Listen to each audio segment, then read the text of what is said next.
Hi, I'm Michael, and this is a presentation about Stonewall Jackson. Stonewall Jackson was a Confederate general during the Civil War.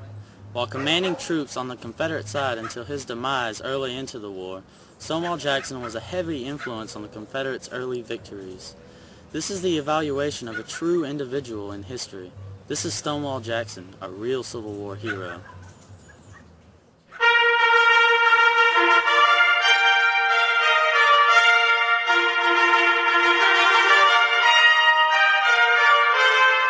Thomas Jonathan Jackson was born in Clarksburg, Virginia in the year of 1824.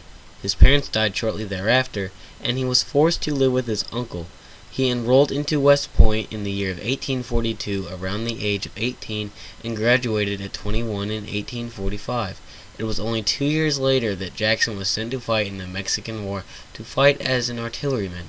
It was during this war that at the Battle of Contreras, Churubusco, and Chapultepec that Jackson was distinguished for gallantry and brevetted for his actions on the field of battle from the ranks of captain to major. Well, he excelled in the Mexican War, 1846 to 1848. His specialty was artillery, and he was able to use what he had learned at West Point, but he exhibited extreme bravery under fire, and he also came to be known as a person who would follow orders to the T.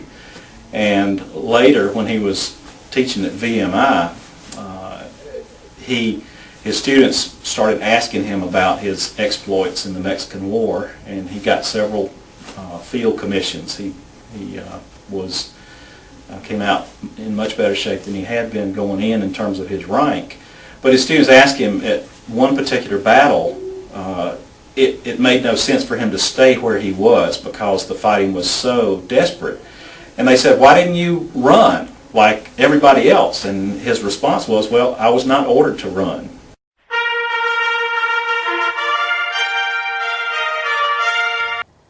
Hi, I'm Zach.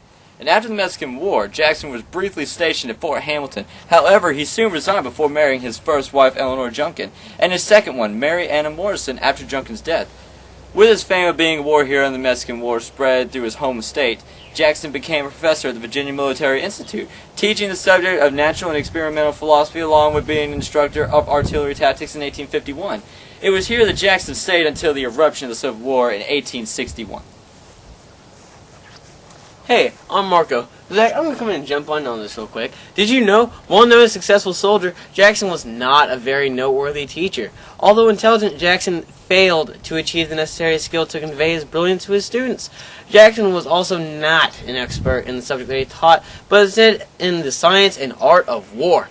Due to these setbacks on Jackson's part, he was not a widely liked professor by both students and the faculty of VMI. Thanks, Zach.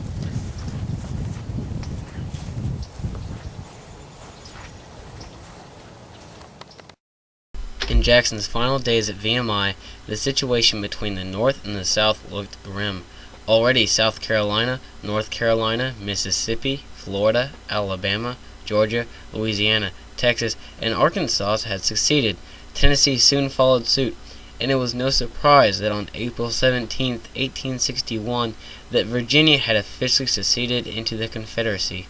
Soon afterward, Jackson left VMI and joined the Confederate Army, and he was commissioned Brigadier General on June 17th. Over a month later, on July 21st, 1861, Jackson participated in the First Battle of Manassas, also referred to as Bull Run.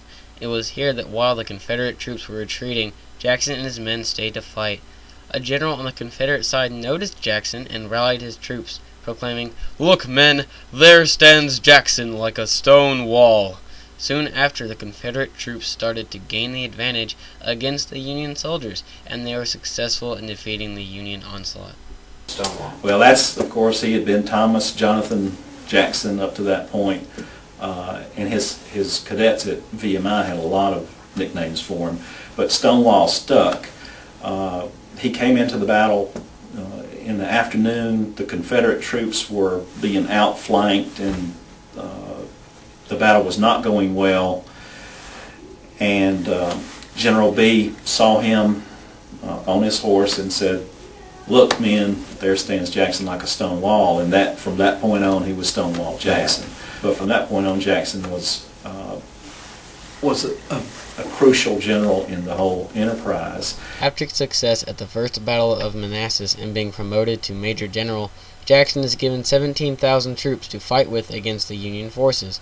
With these troops, Jackson embarks on his Shenandoah Valley campaign, which lasted from March 23, 1863 to June 9th of the same year. Shown here is an excerpt from the movie Gods and Generals, with Jackson rallying his troops before the Valley Campaign.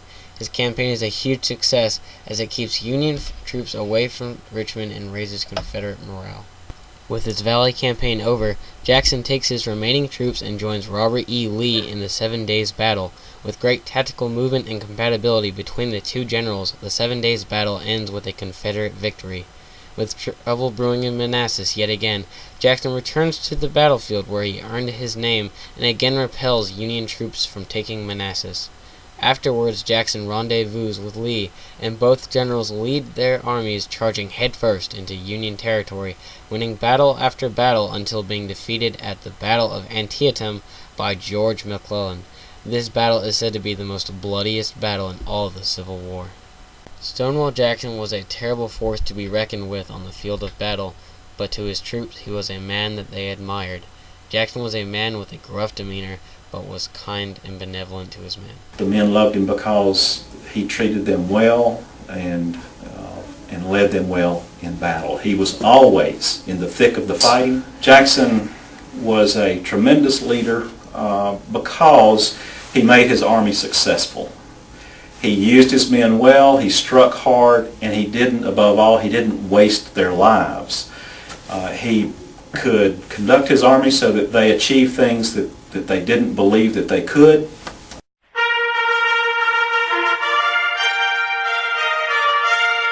After Lee and Jackson regrouped their armies, they are forced to defend Richmond from the attacks from Union generals Ambrose Burnside and Joseph Hooker. After defeating Hooker, Jackson follows Lee to Chancellorsville. This is Jackson's final and most glorious fight.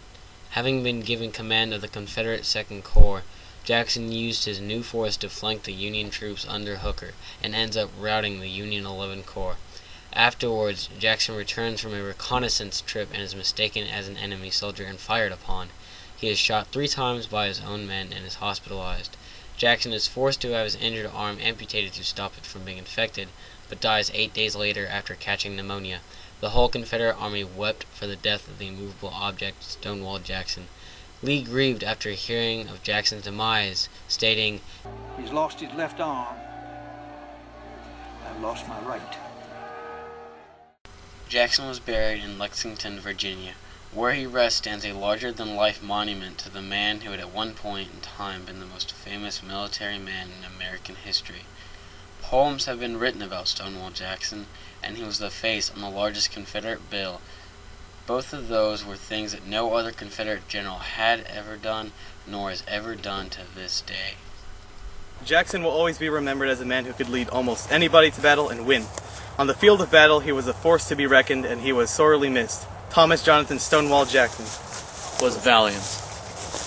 He was wise. And he was bad at. None of that, man. He was cool. And above all, he was an Individual in history. That was good. That was cool. That was awesome. That was awesome.